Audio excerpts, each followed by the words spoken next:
All right, so that's basically it for this Miata. You know, just to go quickly over it, we got power steering all situated again, got the new Grady intake manifold installed with the new WHP knock sensor in. We redid the charge pipe here to suit said throttle body intake manifold. Had to make a new throttle cable, and the actual fix was actually shortening the cable altogether. And then we had to set up the catch can and build a new 4-inch intake for it, just so we have a port for the catch can for it to actually do its job. And then on the inside, you know, like I said before, is we finished up wrapping up the wiring for the knock sensor, and then made some changes to the ADU for him that he requested. And that's basically it. So this one is done. We just got to give it a test drive, make sure everything is good to go, and then home it goes to the owner. We got a few parts for the SR20 here. So this is, we're swapping from the stock intake manifold to the Grady intake manifold, and we definitely forgot to order gaskets. So this is the intake manifold gasket, which is 1403553 Juliet 10. This is for the idle control valve. That part number is 23785 F0 Frank 00. And finally, the throttle body gasket itself, which is 16175-53 Juliet 00. We've also got a new starter for it as well. So he thinks the starter is bad because there's times where it'll come on and off. This is actually a brand new starter, and from a very unlikely place, and that's actually Mishimoto. Surprisingly makes a brand new lifetime warranty starter for it, so we can definitely get you guys all set up on that if you need it. And it comes with a cute little test sheet, I guess we don't really care about, but so we got that going. So we'll get all this stuff swapped over. So we got the new hardware from ECU Masters for the knock sensor. We're gonna put that on and then swap out the starter and do all this other stuff here. So on the SR Miata, we've got a little bit more work done, or I should say Pop's got a little bit more work done.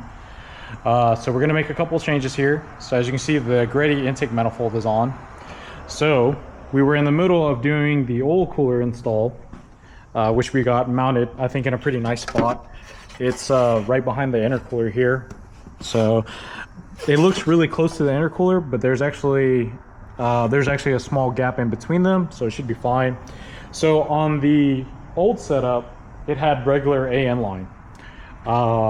So the new lines that we bought were PTFE. So what was going to happen was we would end up having one regular AN line going down and then a PTFE line here. So like the lines would be mismatched. So, you know, why have one nylon hose and the one PTFE? So we're just going to switch it over to PTFE and call it a day. So unfortunately, we don't really stock PTFE fittings because they're so expensive. So we're going to have to, we've got some on order already from Vibrant. Hopefully we'll have them here Monday and we can get this all wrapped up. Now, the one thing I want to mention is about the damn Circuit Sport oil relocation kit.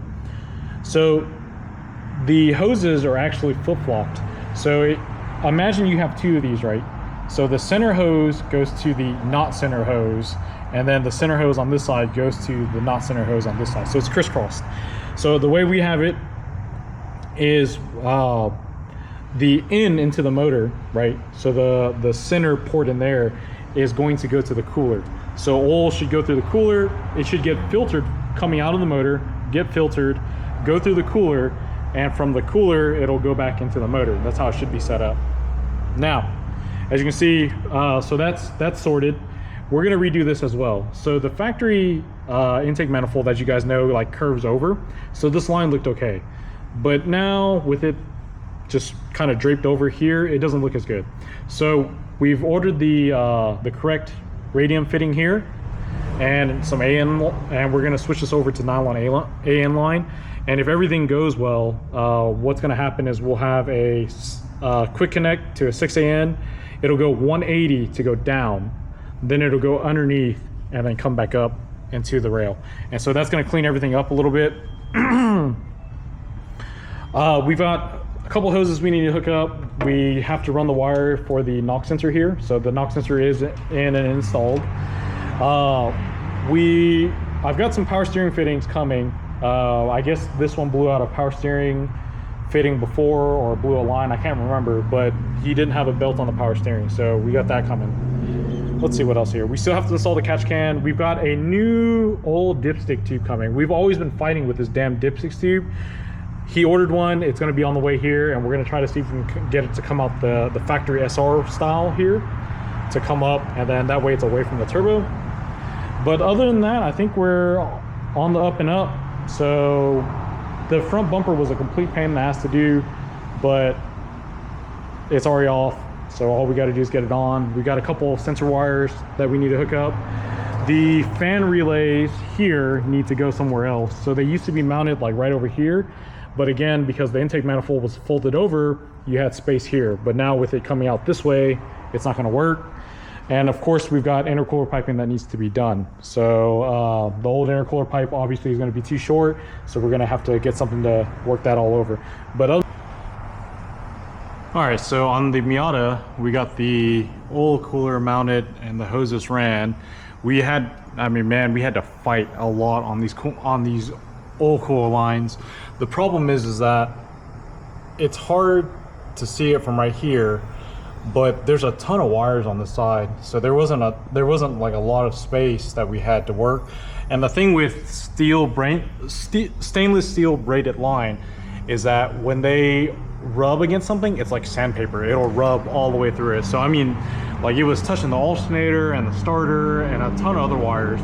So we fought like hell and we got it to move over, and I think we're in a good spot now. So tomorrow we're going to try to make the charge pipe here, since the angle of the intake manifold has changed because of the Greddy intake manifold, obviously.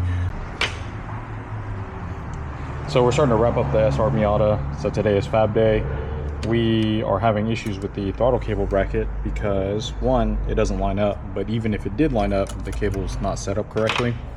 So on the stock intake manifold, the throttle cable is routed to the upper here with these two bolts, because the plenum wraps down and below. So now with the new shape of it, we've got to make a new throttle bracket. So we still got to do knock sensor wiring. We still got to figure out what to do about this guy's catch can and a few other miscellaneous things like that. But all is well. So we've got the fuel line here redone, so it wraps down and below now, has a 180 fitting up here, and we're gonna have to check to see if this is going to clear, because it's pretty close. So as you can see from a side profile, you can see how tall it ends up being. So we may have to change this to a 90 after all, but hopefully that will work out. But we'll check it out. On the SR Miata, we found a couple of plugs that weren't plugged in. There's two in the front on the manifold and one in the back. So you guys can see there's still some smoke coming out of it. So go ahead and plug those up and then we'll be good to go.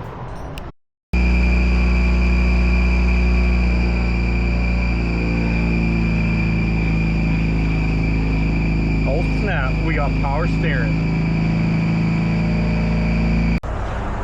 So we got quite a few things done on the Miata. Most notably is the catch can here. So the catch can was kind of weird. The way it works is that you've got a hose that runs down here to here, and it basically was just open right here.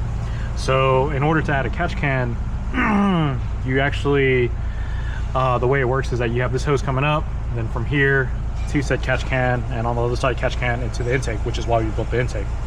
We added the radium fitting just because it makes it a lot easier. We had issues with the factory, with the hoses that were on the car. Let's see, this one right here was burning up, and there was a small attachment here with this in it, and you can see this is so hard that it's like literally broke apart. So that's why we went ahead and opted for AN hose, and it looks a lot better in my opinion anyways. So, and it should be a bit more heat resistant because this AN fitting is obviously metal, and we were also able to get the hose moved over a little bit here.